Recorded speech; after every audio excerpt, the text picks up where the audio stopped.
Well, pandemics, weather, personal circumstances, regardless, we're going to start doing business a lot more this way. So I thought it would be important to create a video, well, with the help of some of your input as well, to create a video about how to do the best online or virtual video face-to-face meetings with a customer. So let's get started.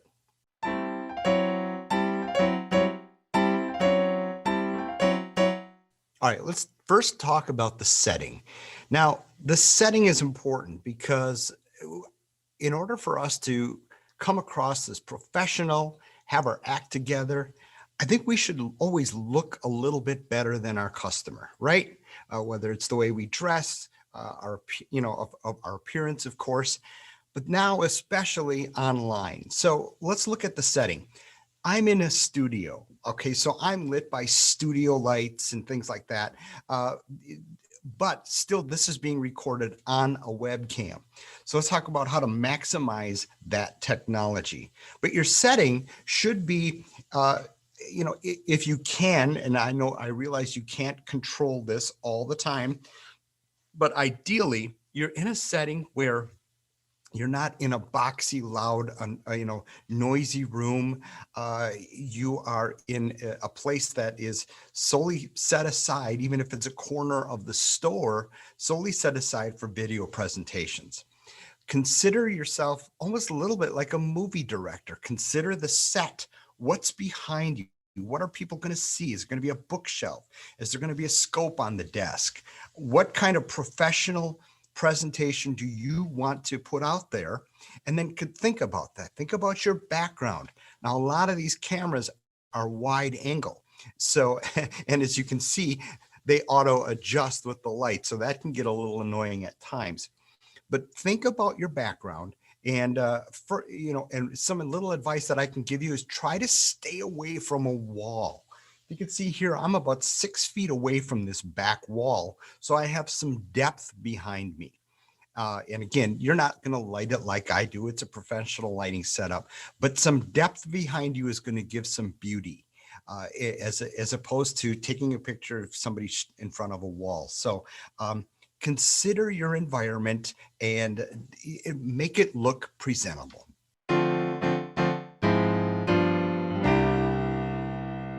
All right, let's talk cameras. Now, I always recommend with a camera that you get the highest quality and the highest resolution you can.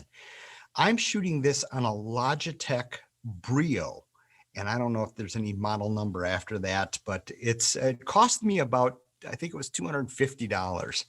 Now you can get webcams for $30 and you get what you pay for, frankly.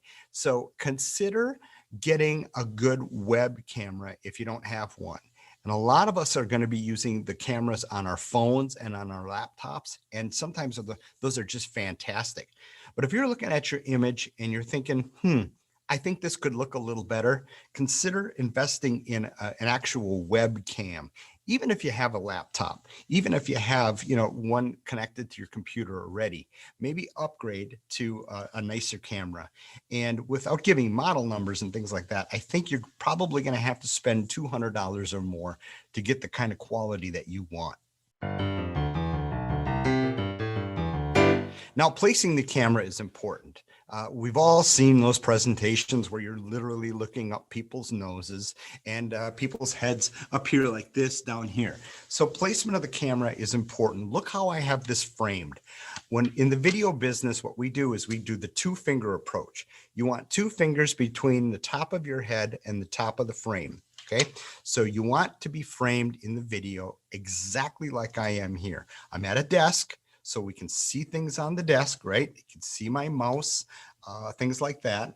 And I'm trying to always be paying attention to everything that you can see to make sure there's nothing that we don't want people to see. So the camera placement should be at eye level. I know I started off talking about laptops at this, looking up your nose. Get the camera, whatever you got to do. On Amazon, you can buy little camera holders, little tripods. Get that camera at this level. Why is that important? Because that's the level you talk with customers at. Okay. So you want to have this as normal as you can. It's not a normal situation, right? But it's becoming the new norm. So in order to do it effectively, you have to be at their level. And the other thing you have to do once you get good at this is you have to start looking at the camera. And right now, I want to be looking down here. I want to be looking and seeing what I look like, because that's what we care about in life. That's all we care about, what we look like. So the more possible, as much as possible, look at the camera. And then when the customer is talking, feel free to look down at the screen. But very important in this is your camera placement right here at eye level, and be looking at the camera at all time, and have a great quality camera, the best you can afford. All right, let's talk audio. I have a I have an audio box. Okay, I'm a music producer and video producer. So I have, some higher end equipment, but I have an audio box, which is an interface, which USB interfaces into my computer. And then you can't see it here, but I have a professional, I'll put my camera up. I have a professional boom mic, right? You're not going to have that at your jewelry store. So oftentimes our web cameras have pretty good audio, but just like your camera, you check your audio. If your audio sounds like this, there's a little problem with that. And a lot of times it's going to be the room. The room is going to be very echoey. So one of the things that we can do to make the room not echoey is put things in it: furniture, bookcases, anything that will disrupt audio bouncing off 4 square walls. The things that I have behind me are all helping. Hi, little plant, little orchid. The things that I have around me all are helping with audio, because it's not audio bouncing off flat walls. So if your audio in your camera isn't great, think about investing in a shotgun mic. Now, how do I know if my audio is great or not? Well, simply listen to a recording, or start a session with somebody in another room on the telephone or on their mobile device and say, how good is my audio? Are my S's, is it nice and crispy, or is it very muffled and sound like an AM radio? Again, you might spend $100 on a good shotgun mic, and you might clip that right to the top of your computer. In a lot of cases with nicer webcams, the audio is pretty good. The other thing too, with regard to audio, is if I'm back here and this is what I look like, and this is my Zoom meeting, we don't want that. And so the audio is only going to be as good as how close you are to the camera. So the closer I get, the better my audio is. So a lot of our audio and our video is all going to be great with a device, the mobile devices that we already have. But if it's not, these are some things to consider.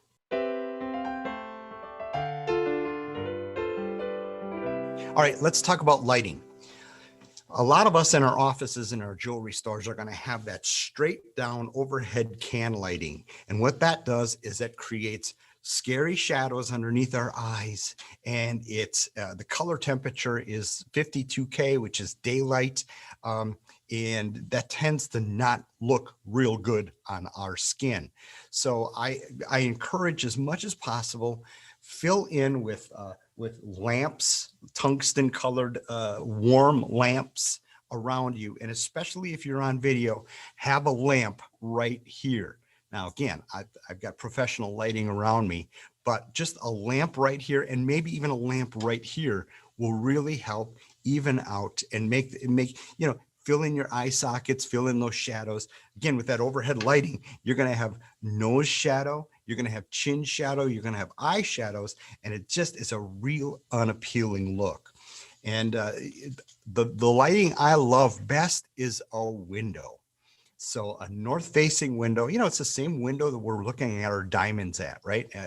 It's a north-facing or east or west-facing where the sun isn't blaring right in, where you get this really nice, soft light in. That's really the best.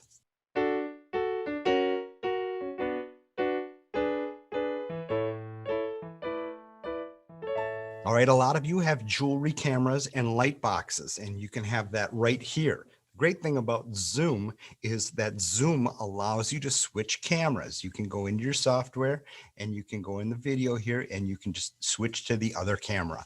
So that's really cool. So you have your jewelry light box set up right here, and make sure again, make sure that your lenses are clean on this camera and your jewelry camera.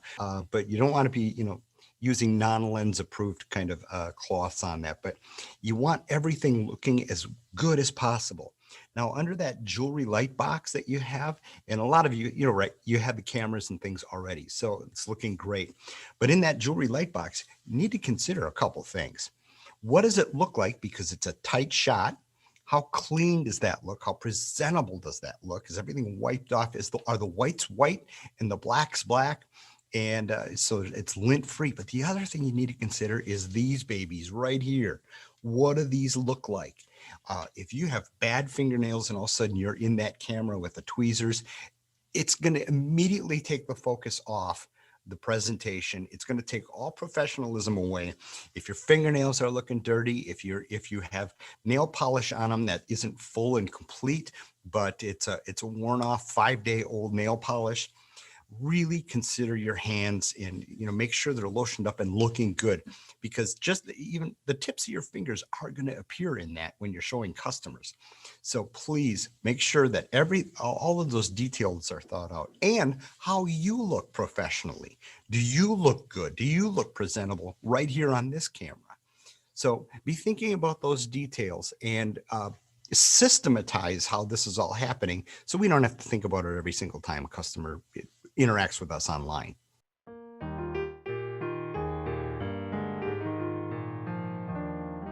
Finally, just a couple extra little hints. Stability is the key. Now, if you got that camera on a desk and you're pouncing around on the desk and this is happening all the time, get that camera off of that desk and get a holder for that camera, because look how annoying this is. Every time I put my hands down, things like that. So stability is very important. And if you're doing it on a device in the store, watch this. I think I paid $12 for this. It's a cell phone holder that can put the device right on a desk and hold it at the eye level of the customer.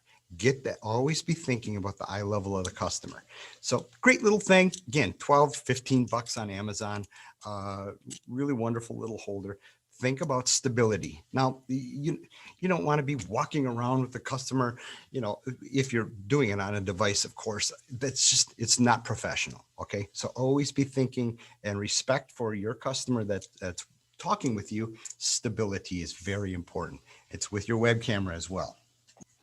Other hint number 2, consider your location.